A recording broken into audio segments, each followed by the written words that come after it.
Putin on Moskva kohal oleva musta taeva pärast hirmunult kahvatunud. See plahvatuslik poliitiline pilt on viimastel tundidel sotsiaalmeedias levinud. Ma olin nagu, alguses.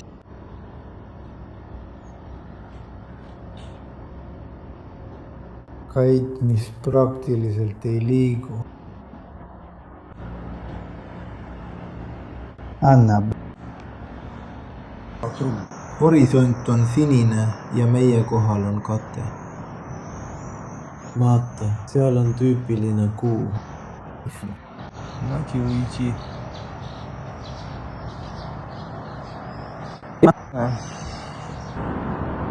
Ja siis ma lähen teises suunas ja saan aru, et tundub nagu ta võtaks kellegi koha ära. Tjänitsi.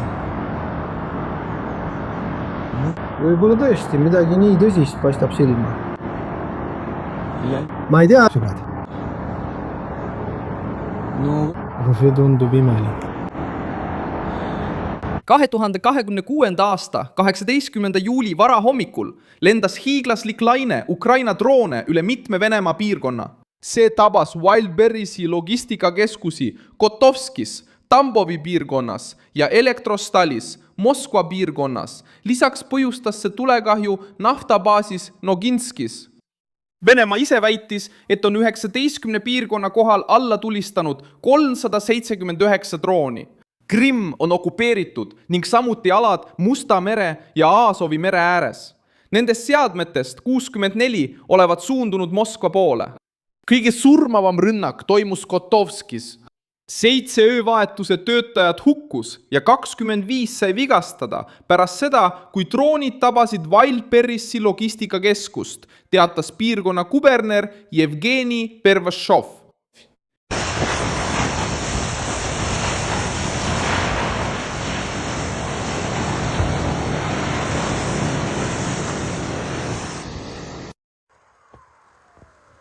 Viimane kuberner simuleeris 2 miljonit terroristi ja jäi minuga.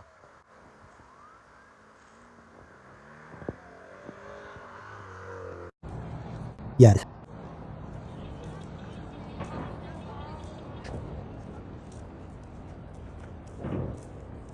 India, tubli.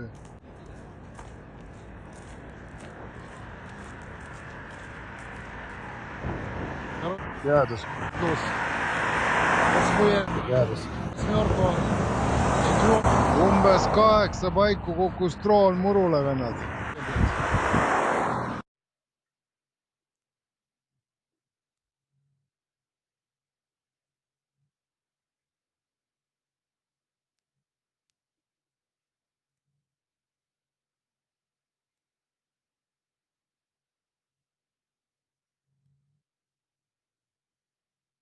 Elektrostalis sai teine suur ettevõtte ladu pihta ja 24 inimest sai vigastada. Noginskis põhjustas tulekahju naftabaasis 2 vigastatut ja sundis lähedal asuva sünnitusmaja patsientide ennetavale evakueerimisele. Associated Press teatas, et rünnakute tagajärjel hukkus Venemaa territooriumil vähemalt 8 inimest ja üle 60 sai vigastada. Selles videos, mille avaldas Ža Kiievis, on 4 erinevast nurgast näha tihedaid suitsusambaid, mis tõusevad Moskva piirkonna kohal. Tulekahju ulatus valitseb silmapiiri ja näitab, et Vene kaitsevägi ei suutnud takistada oluliste sihtmärkide tabamist. Isegi pärast sadade tõrjete välja kuulutamist. Claude'i avaldatud videos paistab suitsusammas olevat tihe, tume ja kaugelt hästi nähtav.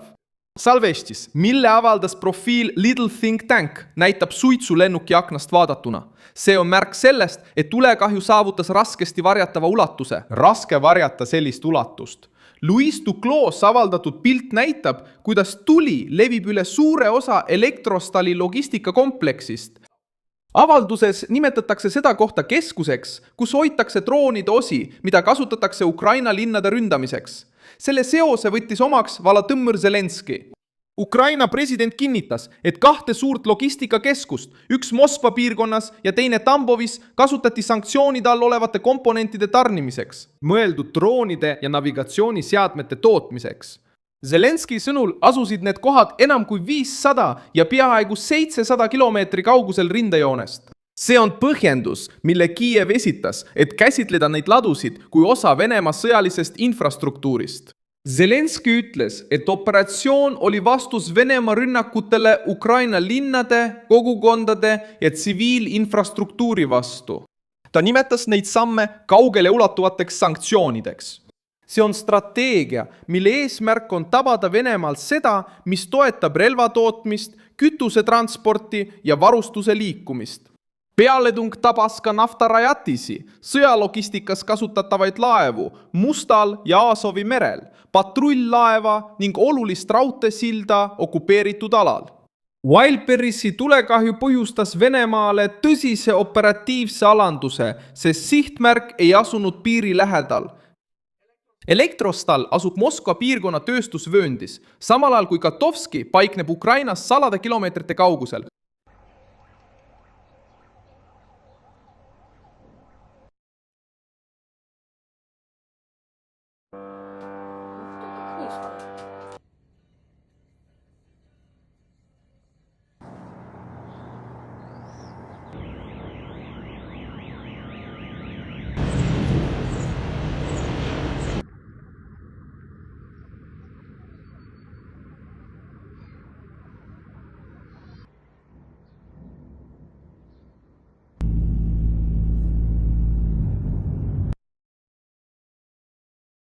Venemaa teatas, et tulistas Tambovi kohal alla 28 drooni ja kogu operatsiooni jooksul 100, kuid need seadmed, mis suutsid kaitseliinist läbi murda, olid piisavad, et süüdata 2 hiiglaslikku kompleksi ja naftabaasi. Chassil saab Kremli poolt müüdud absoluutse kontrolli versioon tugeva löögi. Süsteem püüdis kinni palju seadmeid, kuid ei kaitsnud kohti, mida Kiiev nimetas Vene droonide ahela osadeks. Kokkupõrke raporti ja Space Liberdade profiili poolt avaldatud videod näitavad väga tumedate pilvede riba Moskva piirkonna linnaosade kohal. Stseen näeb välja nagu must lagi, mis liigub majade kohal ja tekitas tunde, et kogu pealinn on kaetud. Nende salvestiste jõud seisneb kontrastis.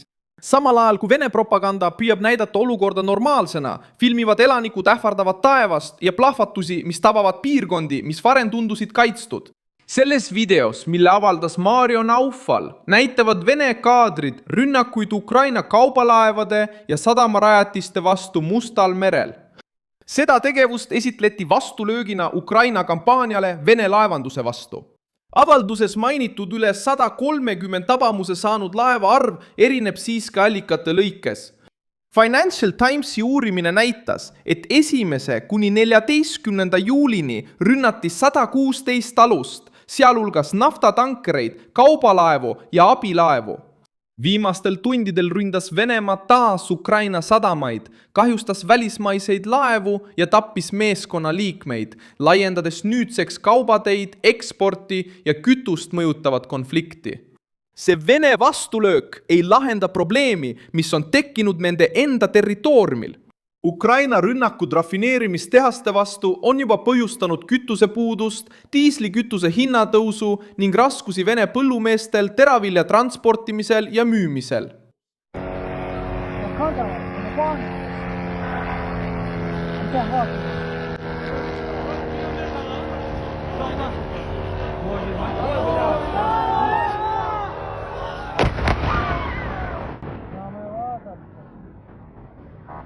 Mis? Venemaa suurim rafineerimistehas Omskis seiskus pärast juuli alguses toimunud rünnakut. Moskva rafineerimistehas, mida tabas rünnak juunis, võib jääda tööväliseks vähemalt 6 kuuks.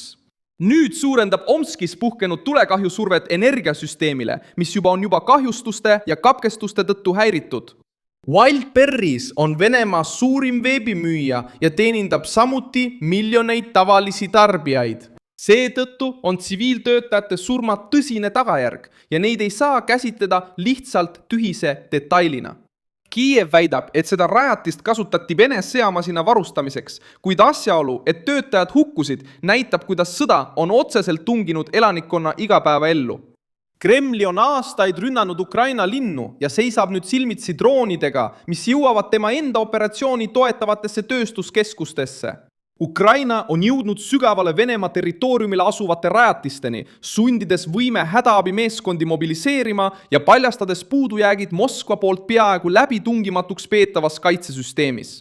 Venemaa peab samaaegselt kaitsma ladusid, rafineerimistehaseid, logistikakeskusi, sadamaid, laevu ja pealinna õhuruumi. Iga tabatud sihtmärk sunnib Kremlit kaitset ümber paigutama, tootmist katkestama ja selgitama, miks 100 droonid suudavad läbida ühe Venemaa propaganda poolt enim kiidetud õhutõrjevõrgu. Samal ajal, kui päästemeeskonnad võitlevad tulekahjuga ja loevad ohvreid, näitab Ukraina, et suudab viia sõja 100 kilomeetrite kaugusele piirist ja tabada objekte, mida Moskva pidas kättesaamatuteks. Suur tänu, et vaatasite seda videot lõpuni. Toetage meie projekti ja aidake rahaliselt, kasutades ekraanil kuvatavat PIX võtmekoodi. Oleme sõltumatu kanal, mille eesmärk on hoida teid tõega kursis. Teie panus aitab meil jätkata tegutsemist.